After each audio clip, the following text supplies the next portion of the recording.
हमारे गांव में एक व्यक्ति था, उसने ये कहा था कि संत रामपाल जी महाराज जी अगर मेरे सामने आ जाए तो मैं जान से मार दूं। अच्छा, ठीक है, यहाँ तक की बात उसके मन में थी।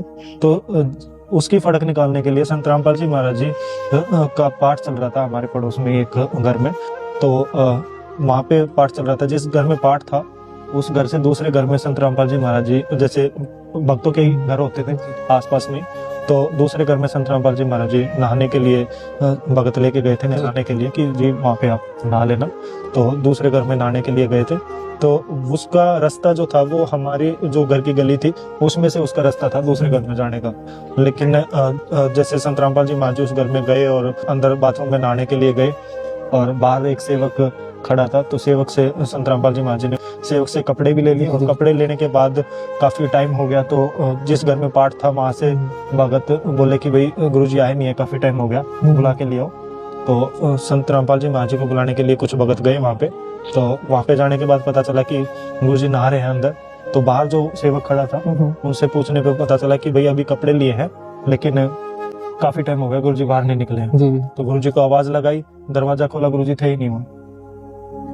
गुरुजी वहां से अंतर्ध्यान हो गए और गुरुजी उस व्यक्ति के घर के सामने अच्छा, से। ये आपके पास का इंसिडेंट है? आप बिल्कुल बिल्कुल, हमारे पड़ोस का ही इंसिडेंट है। हमारे पड़ोस में ही पाठ हो रहा था और दूसरे पड़ोसी भगत के घर पे गुरुजी नहाने के लिए गए हुए थे और वहां से जैसे मैंने बताया कि शॉर्टकट रास्ता वही है, हमारे घर के सामने से ही गुरुजी को आना था। अगर मान लो कोई ये कहे कि भाई गुरुजी वहां से अंतर्ध्यान नहीं हुए होंगे, कहीं और से साइड से चले गए, लेकिन रास्ता हमारे घर से ही था, एक ही रास्ता था। हाँ।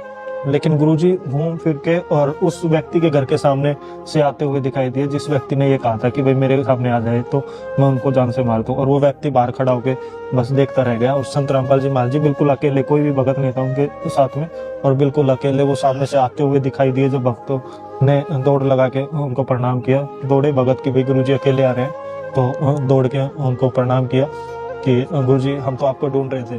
तो गुरुजी ने एक बहुत बड़ी बात कही थी उस टाइम पे कि बेटा भगवान को कौन ढूंढ सकता है, वो तो तुम्हारे कर्म ऐसे है कि भगवान तुम्हारे पीछे पीछे घूम रहे हैं। तो ये बहुत बड़ी बात है कि एक मतलब परमात्मा हम नीचों के घर पे मतलब आके रह के पाठ करके मतलब खुद आते थे संत रामपाल जी? हाँ बिल्कुल, संत रामपाल जी महाराज जी उस टाइम पे मिशन की शुरुआत थी।